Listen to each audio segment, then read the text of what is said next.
sir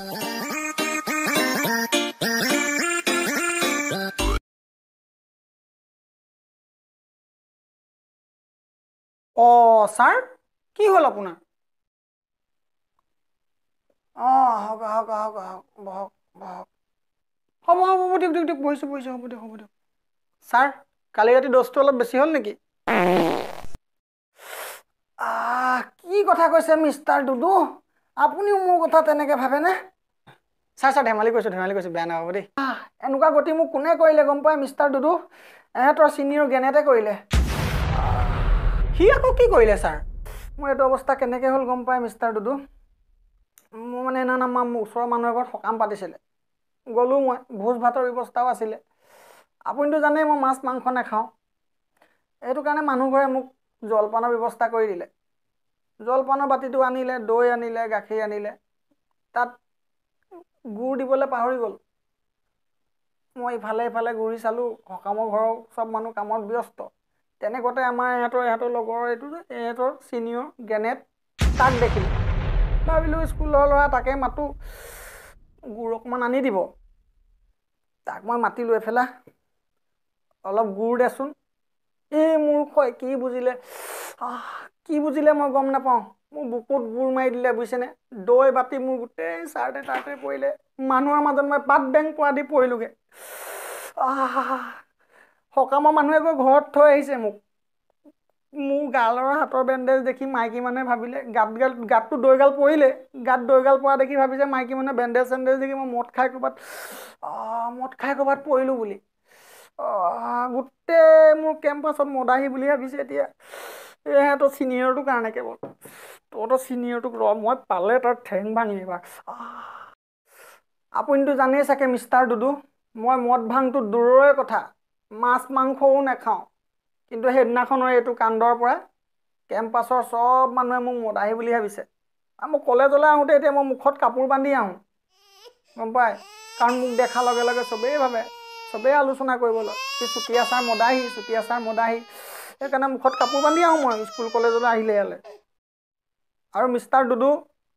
আপুনিতো মোৰ নামটো জানেই মোৰ নামটো নিপুল চুতীয়া এহঁতৰ ছিনিয়ৰ গেনেট তুফান এহঁতক শিকাইছে কি বুলি মাতিবলৈ গম পায় মোক নামটো কি কৰিবলৈ নিপ্পল চুতীয়া মাতে মোক নিপ্পল চুতীয়া মাতে ইমান বেয়াকৈ মাতে মোৰ নামটো নিপুলহে আপুনি বিশ্বাস কৰক মই নিচাৰ নামত অকল চাধা খাওঁ মানে খাইনি খাওঁ এহঁতৰ ছিনিয়ৰবিলাকে মোক কি বুলি জিকাই গম পায় গাঞ্জা পিয়ে মহাৰজা বিৰি পিয়ে চোৰ খৈনি খায় চুতীয়া বোলে ঠোকে ছাৰৰ মোক চাওকচোন নামটো লৈ পেলাই মোক সিহঁতি জোকাই চি ছাৰ আজিকালি ল'ৰা ছোৱালীবিলাক ইমান উদ্ভণ্ডালি কৰেনে বাৰু বাবা তুমিও ইমান দুষ্ট হৈ গৈছানে বাৰু এইবিলাক মই লাজ পাইছোঁ দেই বাবা বহুত লাজ পাইছোঁ তোমাৰ কাৰণে মই ছাৰৰ আগত বহুত লাজ পাইছোঁ ছাৰ আপুনি বোলে এই গানটো গালে ভাল পায় সেইকাৰণে মোক তুফান দা আৰু গেনেট দাই গাবলৈ কৈছে তই যেনিবা একো নজনাতো তোক মই স্কিনলেছ চিকেনে ভাত খুৱাম ছাৰ থেংক ইউ তই চুপ তোৰ লেতেৰা দাঁতকেইটা মোৰ চাবলৈ মন নাই চৰি ছাৰ মিষ্টাৰ দুদু মই আপোনাক ইয়াৰ এক্সামৰ বহি দেখাই আছোঁ তোৰটো দেখাইছোঁ ৰ'ব মই দেখাইছোঁ ছাৰ যি হ'ল আৰু হ'ব দিয়ক চাওক মিষ্টাৰ দুদু ইয়াৰ এখন চাওক তোৰ দেখাইছোঁ মই এখন জিঅ'গ্ৰাফী বহি চাওক এই কুৱেশ্যন আহিছে যে ভূমিকম্প জোখা যন্ত্ৰটোৰ নাম কি চব ইয়াৰ লগৰবিলাকে লিখিছে ৰিক্টাৰ স্কেল লিখিছে ফেচবুক ভূমিকম্প জোখা যন্ত্ৰটোৰ নাম ফেচবুক মই আকৌ তাক সোধোতে সি কৈছে ৰিক্টাৰ স্কেলতকৈ আগত বোলে ফেচবুকতে নিউজ ভাইৰেল হৈ যায় সেইটো কাৰণে ফেচবুকটোৱে শুদ্ধ উত্তৰ বোলে পণ্ডিত হ'ব দিয়ক ছাৰ তুফান দা আৰু গেনেট দাই কৈছে বোলে আপুনি বোলে ফাংকি ষ্টাইল আনচাৰ দিলে ভাল পায় সেইকাৰণে মই আনচাৰ এনেকৈ দিছোঁ কি মই স্কুলত অডিছ কম্পিটিশ্যন পাতিছোঁ নেকি তই টেনশ্যন নল'বি ময়ো তোক ফাংকি ষ্টাইলতে নাম্বাৰ দিম তোক ফাংকি ষ্টাইলতে নাম্বাৰ দিম তোক আৰু মিষ্টাৰ দুদু ইয়াক সেইদিনাখন সুধিলে আমাৰ ছায়েন্স টিচাৰে যে ৰকেট প্লেনতকৈ কিয় স্পীড উৰে কৈছে বোলে পকৰত জুই লগাটোহে গম পায় কি অৱস্থা হয় এইটো উত্তৰ হ'লনি বাৰু ইয়াৰ সেইটো হয় বাৰু ছাৰ জুই লগাটোহে গম পায় দেই কি এইটো হয় বাৰু মিষ্টাৰ দুদু আপুনিও ইয়াৰ পিছত লজিক আছে এইটো কাৰণে নোৰে নহয় লজিক আছে ইয়াৰ পিছত আপুনি বুজিবলৈ চেষ্টা কৰক এইখন চাওক এইখন তাৰ মেথছৰ বহী কুৱেশ্যন আহিছে হোৱাট ইজ ট্ৰাইংগল ই লিখিছে ট্ৰাইংগল মিন্স বোলে bingo made angles triangle means bingo made angles এইটো চক ৰেক্টেংগল মিন্স বোলে টাইগাৰ বিস্কুটছ কি লিখিব কি পাছ কৰিবি তই ছাৰ সৰি আৰু দেখাব নালাগে ছাৰ এইবিলাক পৰীক্ষা ভালকৈ দিম তই মনে মন থাক তই চুপ তোৰ চৰি আৰু পলিটিচিয়ানৰ প্ৰমিছ দুটাই ভেলুলেছ বাপেৰক আজি চব বহি মই দেখাম ৰবনি চক আৰু বহি চাই যক ইয়াৰ হিন্দী বহি চক মিষ্টাৰ ডুডু এখন প্ৰশ্ন আহিছে যে তোমাৰে কিছি প্ৰিয় এক সাহিত্যিক কি বাৰে মে লিখো ই লিখিছে ইমৰান হাছমি কেতিয়াবা সাহিত্যিক হ'ল মিষ্টাৰ ডুডু এজন কোন সাহিত্যিক মিষ্টাৰ ডুডু এজন চিৰিয়েল কিচাৰ সাহিত্যিক হয় আগতে শুনা নাই এজনৰ বিষয়ে তাৰ ডুডু আপুনি এজনৰ বিষয়ে শুনিবও নালাগে আৰু জানিবও নালাগে হ'ব দিয়ক আৰু মিষ্টাৰ ডুডু ইয়াৰ ছবি বহিখন মইতো আপোনাক নেদেখাওঁৱেই দেখাওঁ নি বাপেক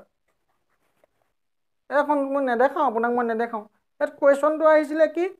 এই সৰু আম এটা দিছিলোঁ এই তলৰ ছবিটো ডাঙৰকৈ আঁকা ই প্ৰথম আধা ঘণ্টাত বাথৰুমলৈ গ'ল দৌৰা ধপৰাকৈ আৰু বিশ্বাস কৰক বাথৰুমৰ পৰা আহি এনেকুৱা এটা ছবি আঁকি দিলেই যিটো দেখি মোৰ স্কুলৰ পৰা 4টা স্কুল টিচাৰে ৰিজাইন দিছে মোৰ স্কুল চাকৰি ৰিজাইন দি দিলে এতিয়া ইমান সৰু বয়সত ইয়াক এইবোৰ কোনে শিকাইছে তোক এইবোৰ হা অসভ্য মই এইবিলাক পৰা নিজে পঢ়িম আৰু লোকৰ কথা নুশুনো লোকৰ কথা শুনি মোৰ আজি কি হালত হ'ল ছাৰ এই চব কুৱেশ্যন আনচাৰবিলাক গেনেট দাই শিকাইছিলে গেনেট দাই মই কুৱেশ্যন আনচাৰ নোৱাৰিছিলোঁ গেনেট দাক সুধিছিলোঁ গেনেট দাই কৈছিলোঁ তই লিখি যা মই কৰি গৈছোঁ সেইকাৰণে মই লিখি গৈছিলোঁ মই কি জানো এনেকৈ ভুল আনচাৰ শিকাব বুলি গেনেট দাই সেই ছাৰ ভৰিত ধৰিব নালাগে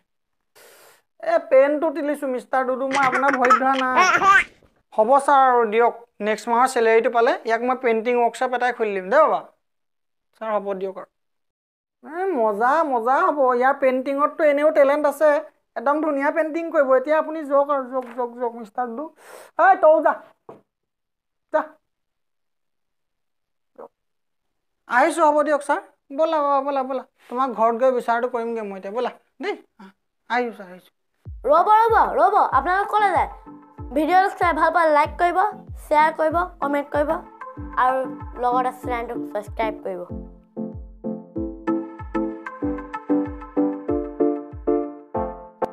ছাৰ